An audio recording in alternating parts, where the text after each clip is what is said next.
जैसे कि आप सभी को पता ही है कि ई श्रम कार्ड जो है रिसेंटली यहाँ पे सेंट्रल गवर्नमेंट की तरफ से बनाए जा रहे हैं।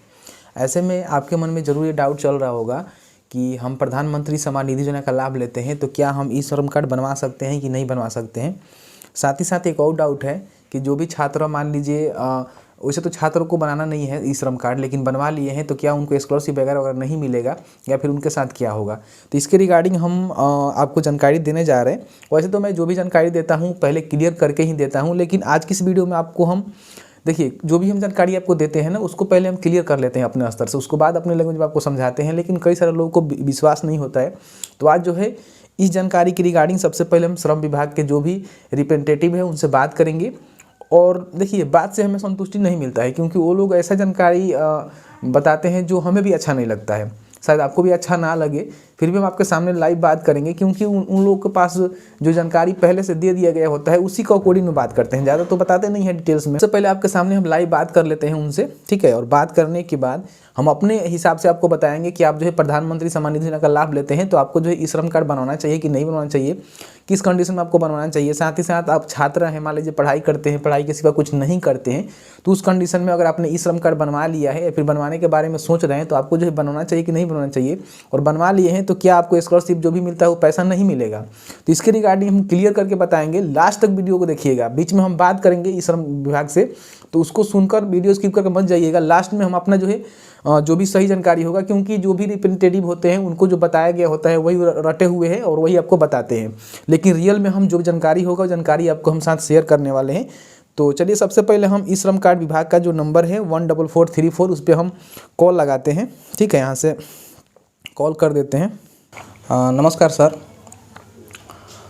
एक्चुअली मैं एक किसान हूँ, ठीक है, और प्रधानमंत्री सम्मान निधि योजना का लाभ लेता हूँ, जैसे कि साल में 6,000 रुपये मिलता है, ठीक है। और मैं चाह रहा हूँ ई श्रम कार्ड बनाने के बारे में सोच रहा हूँ कि बना लूँ। सर आप अपनी ज़मीन है आपकी, आप काम क्या करते हो? काम बेसिकली हमारा किसानी का है, जैसे कि प्रधानमंत्री किसान सम्मान निधि योजना का लाभ भी हम लेते हैं। सर आपकी अपनी ज़मीन है, अपनी ज़मीन है, काम करते हो? हाँ अपना ज़मीन है, 3 से 4 कट्ठा ज़मीन है, 10 डिसमिल के लगभग। सर आप नहीं कार्ड बना सकते सर। अच्छा, हम उसके लिए एलिजिबल नहीं हैं? नहीं सर।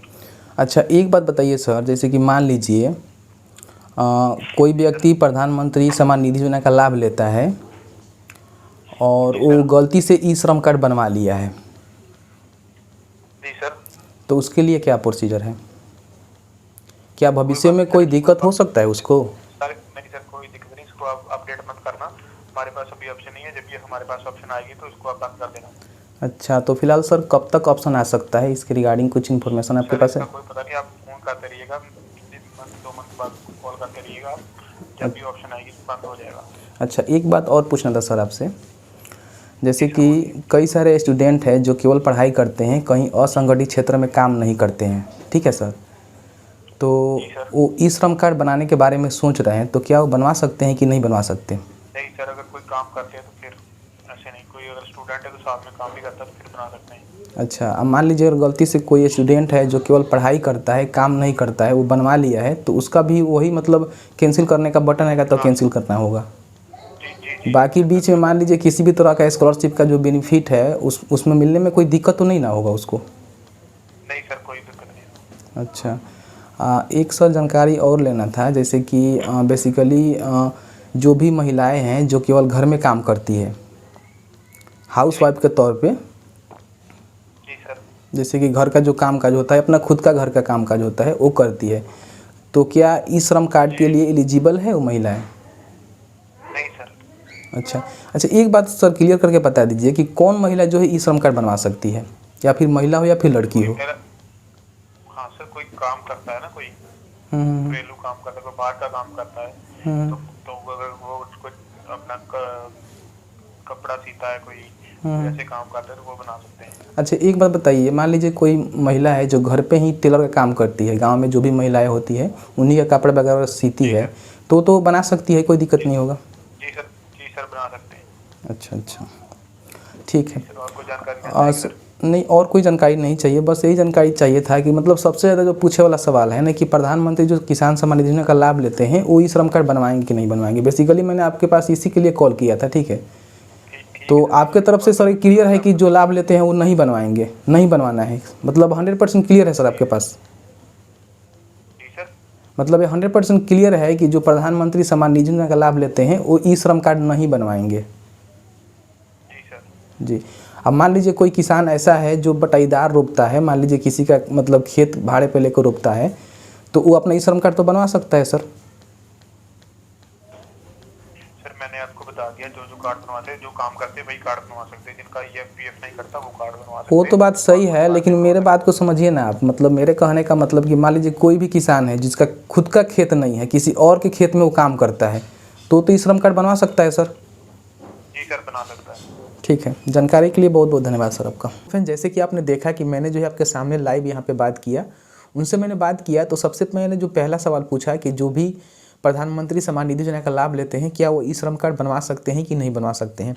तो उन्होंने कहा कि नहीं बनवा सकते, लेकिन इसमें कुछ कंडीशन है, जिस कंडीशन में आप बनवा सकते हैं उस कंडीशन को सबसे पहले समझ लीजिए।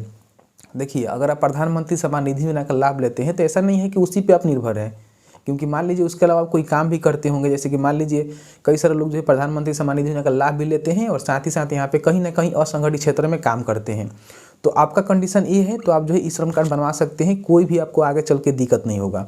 लेकिन केवल आप प्रधानमंत्री सम्मान निधि योजना का लाभ लेते हैं, उसके अलावा कोई काम नहीं करते हैं, मतलब अपने ही खेत में काम करते हैं, खुद का काम करते हैं, तो आप ई श्रम कार्ड मत बनवाइएगा, नहीं तो आगे चल के आपको दिक्कत हो सकता है।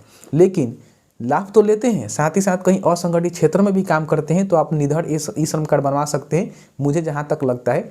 क्योंकि देखिए, जो भी रिप्रेजेंटेटिव होते हैं वो सही जानकारी नहीं दे पाते हैं, क्योंकि उनको जो है रटा रटाया जो भी चीज़ बताया गया होता है वही जानकारी देने की कोशिश करते हैं, बाकी कुछ विषय पे बात नहीं करना चाहते हैं। अगर आप प्रधानमंत्री सम्मान निधि योजना का लाभ लेते हैं और साथ ही साथ यहाँ पे असंगठित क्षेत्र में काम करते हैं, या फिर मान लीजिए आपके पास खेत नहीं है, आप किसी दूसरे के खेत में काम करते हैं, या फिर यूँ समझ लीजिए कि आप कहीं और भी जगह असंगठित क्षेत्र में काम करते हैं जहाँ पे आपका जो PF वगैरह होता है, ईसाई के मेंबर होते हैं, या फिर जो टैक्स पेयर होते हैं, उस कंडीशन में आपका कुछ भी नहीं है, तो आप जो है असंगठित क्षेत्र में काम करते हैं, उस काम के हिसाब से NCO कोड देखकर आप जो है अपना ई श्रम कार्ड बना सकते हैं। तो पहला डाउट जो है आपका क्लियर हो गया। दूसरे यहाँ पे डाउट, जो भी स्टूडेंट है उनको तो ई श्रम कार्ड बनाना ही नहीं, जैसे कि मैंने कई बार आपको बताया है और मैंने आपके सामने बात भी किया, तो मैंने पूछा तो उन्होंने कहा कि नहीं, जो मतलब स्टूडेंट है उनको जो है ई श्रम कार्ड नहीं बनवाना है, ठीक है। अब ऐसे में दोस्तों आपको हम बता दें कि अगर आपने मान लीजिए गलती से ई श्रम कार्ड बनवा दिए है, तो मैंने उनसे कहा तो उन्होंने कहा कि देखिए बनवा दिए हैं तो कोई बात नहीं है, ये तो बात 100% सही है, बनवा दिए, मान लीजिए गलती तो हर इंसान से होता है, तो अगर आपने भी गलती कर दिया है तो कोई बात नहीं है। बाद में जब डिलीट का बटन आता है या फिर कैंसिल करने का बटन आता है या फिर रीवेरिफिकेशन होता है, उस समय उसको डिलीट करवा दीजिएगा, ठीक है। क्योंकि आप स्टूडेंट है तो पढ़ाई पे फोकस कीजिए ना भाई। सरकार के जो ई श्रम कार्ड है, जो श्रमिक के काम करते हैं उनके लिए श्रम कार्ड बन रहा है, आपका बस इतना ही, मतलब क्या हम कहें, अब आपका इतना ही वैल्यूएशन है कि आप ई श्रम कार्ड बनवाएंगे। अरे भाई, पढ़ाई कर रहे हैं तो पढ़ाई कीजिए ना, जिस क्षेत्र में जाना चाहते हैं उस क्षेत्र में जाकर नाम रोशन कीजिए। ई श्रम कार्ड बनाने से और 500-1000 रुपये लेने से आपका पूरा जीवन भर का मतलब खर्चा पानी निकल जाएगा? नहीं निकलेगा ना। तो इसलिए पढ़ाई कीजिए, पढ़ाई पे फोकस कीजिए, ई श्रम कार्ड के बारे में मत सोचिए। अगर बनवा ली है तो बिल्कुल भी घबराना नहीं है, किसी भी तरह का स्कॉलरशिप का लाभ आपको मतलब रुकेगा नहीं, मिलेगा, सारा स्कॉलरशिप मिलेगा, किसी भी तरह का दिक्कत नहीं है। थोड़ा सा वेट कीजिए, जब भी डिलीट करने का बटन आएगा डिलीट कर लीजिएगा, हम उस समय वीडियो बना देंगे। वीडियो अच्छा लगा है तो वीडियो को लाइक कीजिए। आपके मन में कोई डाउट है तो आप हमें कमेंट सेक्शन में कमेंट करके पूछ सकते हैं।